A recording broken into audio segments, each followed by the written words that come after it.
को बताना था। गवर्नमेंट को भी गवर्नमेंट का एक नोटिफिकेशन निकला था बाई पावर डिपार्टमेंट, तो उसको हम लोग एग्री होके और सारा पब्लिक एग्री होगा बोल के, मैं फॉर्मर एमएलए के नाते भी और मैं खुद भी विक्टिम हो जाता हूँ उस पर, वो अगर नोटिफिकेशन अगर इफेक्ट होता है तो इसलिए मैंने उस समय ब्रीफ किया था। तो रिसेंटली फिर ये 17 को हम लोग एक मीटिंग किया, पब्लिक मास पब्लिक ह्यूजली आया था। तो वहाँ में फिर वो मीटिंग में हमने तो पब्लिक को ये बताया था कि ऐसा ऐसा हुआ बोल के ना, और हमारा हक यहाँ में ऐसे ऐसे छीना बोल के। तो वहाँ में फिर पब्लिक मासेज जो हम लोग 5 आदमी को कमिटी बनाया कि आप लोग टेकअप करो गवर्नमेंट से या किसी एंगल से भी हो, इवन लीगल में भी जाना पड़े, तो हम लोग को 5 आदमी को ऑथराइज़ किया। तो 5 में अभी हमने और एक ऐड कर दिया, क्योंकि इतना बड़ा इशू है तो इसमें एक मनी का भी ये होता है, ट्रांजैक्शन होता है, फ्लो होता है। तो इसलिए हम लोग ने एक ट्रेजरर अपॉइंट किया है जो फीमेल है, उनका नाम यारंग तची तरह है। अदरवाइज़ हम यहाँ में चेयरमैन है, इशू चेयरमैन है तची है, वो फॉर्मर एमएलए। फिर चुमा नाबम जी है, वो पीडीएफ एक्स पीडीएफ वो प्रेसिडेंट है, वो वाइस चेयरमैन है। फिर न्यान्या गोलो फॉर्मर आंसू सेक्रेटरी है, जनरल सेक्रेटरी, वो अभी हम लोग के इशू में सेक्रेटरी है। और ये हमारा डिस्ट्रिक्ट स्टूडेंट यूनियन तो मेरा भांजा भी है, काओ भी है, तो ये असिस्टेंट सेक्रेटरी है।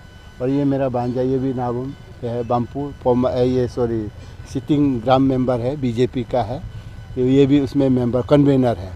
तो हम लोग ने एक पब्लिक ने जब हमको ऑथराइज़ किया तो हमने गवर्नमेंट को, क्योंकि उस समय आप लोग देखा होगा हम सिर्फ ब्रीफ किया था, प्रेस ब्रीफिंग किया था डॉक्यूमेंट का साथ। तो अभी इस बार हम लोग ने क्या किया, मेमोरेंडम बनाया गवर्नमेंट को मेमोरेंडम दिया हम लोग ने कल, पूरा सीएम साहब को दिया। सीएम साहब को ही हम लोग वो बनाया, क्योंकि सीएम साहब कैबिनेट हेड होता है और ये कैबिनेट का एग्री होकर हम लोग कैबिनेट डिसीजन का एग्री हुआ, तो वही अभी कंसीडर कर सकता है बोल के। लेकिन क्यों करना है बोल के हमने रीजनिंग दिया है अपना, इसमें कहाँ कहाँ उन्होंने गलती किया हमने पूरा हाईलाइट किया है।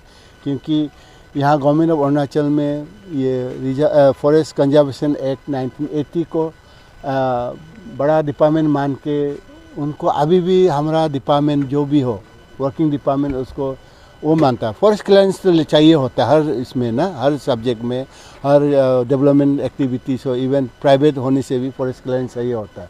तो इसीलिए वो हमेशा, मेरा ख्याल अभी मेरा जो मिनिस्टर लोग है या सेक्रेटरी जो है, कमिश्नर लोग है, अभी भी वहाँ से मतलब हटा नहीं है, अभी भी वो लोग फॉरेस्ट को ही सब कुछ सोचता है। जबकि जो मेरा नॉलेज में फॉरेस्ट राइट एक्ट 2006 वो अभी प्रिंसिपल एक्ट है। हम लोग जितना भी फॉरेस्ट रिजर्व फॉरेस्ट में रहने वाला जो पहले थे, उसको अभी हम लोग रिजर्व फॉरेस्ट हम लोग को गवर्न नहीं करता, हम लोग को अभी गवर्न करता है फॉरेस्ट राइट एक्ट 2006, जो शेड्यूल ट्राइब ड्वेलिंग हाउस ये बोल के एक एक्ट है, इसका नाम जो वो हमको गवर्न करता है। तो ये एक्ट को, ये जो नोटिफिकेशन जब ला रहा था पावर डिपार्टमेंट, उसको सप्रेस किया गया, या जानबूझ के किया गया या अनजान में किया गया। लेकिन अनजान में तो होना नहीं चाहिए था, क्योंकि उन लोग ने बेटिंग किया है, फॉरेस्ट डिपार्टमेंट और लॉ डिपार्टमेंट बेटिंग करके ये मतलब इसको लाया गया है। तो फॉरेस्ट डिपार्टमेंट को तो अच्छे से मालूम है कि फॉरेस्ट राइट एक्ट 2006 जो है अभी वो प्रिंसिपल एक्ट है और उधर छेड़छाड़ नहीं कर सकता है। इवन हमको फॉरेस्ट क्लियरेंस का भी ज़रूरत नहीं है, मतलब तो उस एक्ट में ऐसा लिखा हुआ है, ट्राइबल को इतना हक दिया है, 4 हेक्टेयर का हम मालिक हो सकता है मिट्टी का, मतलब हम ओनरशिप हो सकता है एक फैमिली, और गांव का एक एरिया जो हो सकता है। मतलब हम लोग ट्राइबल का तो बहुत नदी नाला हम लोग का बाउंड्री होता है, हम लोग का मैथुन चढ़ने का होता है, इवन हम लोग का हंटिंग हो, जो भी हो, जूम कल्टीवेशन के लिए हम लोग को बहुत बड़ा बड़ा एरिया, कम से कम 4-5 किलो तक दूर दूर तक हम लोग कल्टीवेशन करता है। तो सारा हम लोग का गाँव का मतलब ओनरशिप में आता है, कम्युनिटी लैंड ओनरशिप में आता है। तो ये देखते हुए यहाँ में फॉरेस्ट मतलब कैसे, किस रीजन से वो लोग ने बेटिंग लिया है। जनरली बेटिंग जो लॉ डिपार्टमेंट से हम लोग तब लेता है अगर कोई केस हो या तो कोई कानून बनाना हो, ये तो किसी का रेडीमेड जो पार्लियामेंट एक्ट को कानून को कैसे तोड़ेगा बोल के बेटिंग किया वाला मेरा समझ का बाहर है। ये किसने कराया, किस एंगल से, किसने ये दिमाग दिया होगा, ये एक माने सोचने का विषय है। और गवर्नमेंट को इसको इन्वेस्टिगेशन करना चाहिए। Under what circumstances the forest department has sought the vetting from the law department. हाँ, कि फॉरेस्ट राइट एक्ट 2006 जिसको फॉरेस्ट ड्वेलर जो होता है उसको हक को कैसे हटा के अगर उसी का जगह में लैंड एक्वायर करता है, कुछ डेवलपमेंट करता है तो लैंड एक्विजिशन नहीं करना है, कुछ उसको रिकॉग्नाइज नहीं करना है बोल के ये कैसे बेटिंग कराया होगा। ये मेरा सोच का, ये गवर्नमेंट उसको सीरियसली लेना है, नहीं तो ये हक्का बक्का वाला चीज़ है। मैं तो यही सोच रहा हूँ कि मंत्री लोग भी कैसा कम से कम इतना तो हक होना चाहिए। नोटिंग किस लिए होता है? नोटिंग में हर एलडीसी से लेके यूडीसी से लेके एकदम टॉप लेवल तक नोटिंग होता है।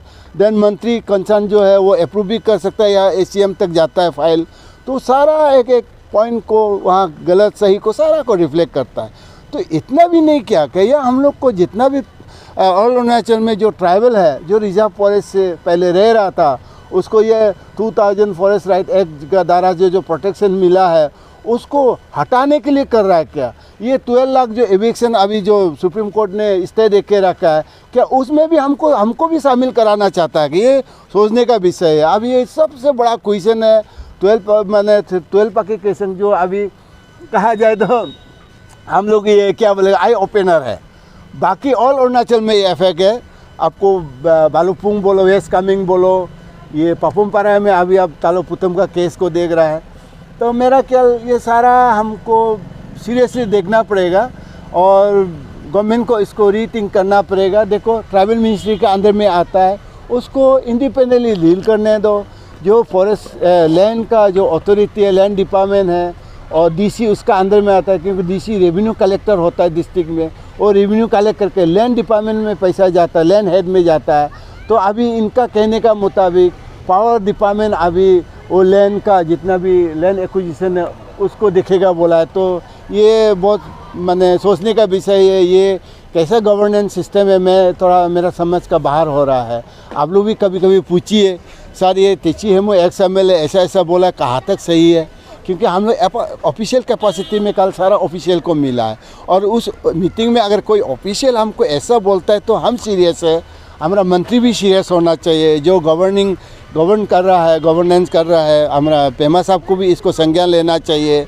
ये हमेशा कमिश्नर या ऑफिसर ये मास्टर नहीं होना चाहिए। हमेशा डेमोक्रेसी में पब्लिक इज़ द मास्टर, ये बाय द पीपल मैं पहले भी बोला है, फॉर द पीपल होना चाहिए।